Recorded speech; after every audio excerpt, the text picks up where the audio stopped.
Devin Haney has to be one of the slickest fighters in the world. He offered a contract to Shakur Stevenson just so people could say that he wasn't ducking Shakur Stevenson. He offered him a contract with a purse of 75% going to him and only 25% going to Shakur Stevenson. Well, Shakur Stevenson had no issues firing back. And he told him, "I've made more in my last 2 fights. Come on, man, be real." And Devin responded with, "Sign the contract." Devin is really smart at trying to make people think that, he's the one calling the shots and he's the one calling people out. But in reality, he's doing things to the point where he knows that the fighter won't accept it. I think Devin Haney is a really smart businessman, but at the end of the day, I see through all his antics. He had no problem calling out Jojo Diaz and George Kambosos and even walking up to Teofimo Lopez a couple years ago. But when he had beat Lomachenko, Shakur Stevenson came into the ring.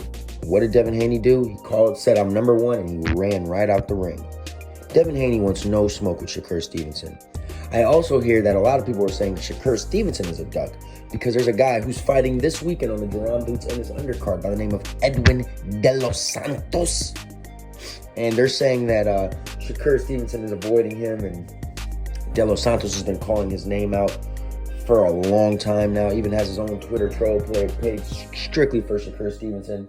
And to those people out there, I just want to let people know right away that Shakur Stevenson would kill Edwin De Los Santos. Even though I do think Edwin De Los Santos is a good fighter, and I do think he's going to beat Joseph Adorno this weekend. But I think Shakur Stevenson is on a different level than both of those guys. I think Shakur would dominate Edwin De Los Santos. It's a low risk, it's a low reward, high risk fight for Shakur Stevenson. There's so many other options he could take out there. But I was so happy because he actually spoke out about Edwin De Los Santos. He's tired of this guy calling his name out. So Shakur, let it be known, just so people can understand. He would fight Edwin De Los Santos. He has no issues and no problem fighting a guy with a no name. He's a good fighter, but a lot of people out there, the casual boxing fans, have no idea who Edwin De Los Santos is. So if Shakur was to lose to Edwin De Los Santos, which he has zero chance to lose to him, people would judge him for it. So if I were Shakur, me personally, I wouldn't take that fight. But sometimes, when you're as good as Shakur Stevenson, a lot of people don't want to fight him. Why not fight Edwin De Los Santos, shut him up, that way you can get him out the way. And then at that point, you're eventually going to set yourself up for the Devin Haney fight.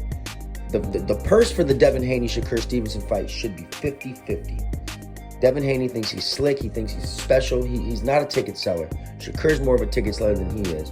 So, Devin, stop dreaming and make it a 50-50 purse. Stop being selfish.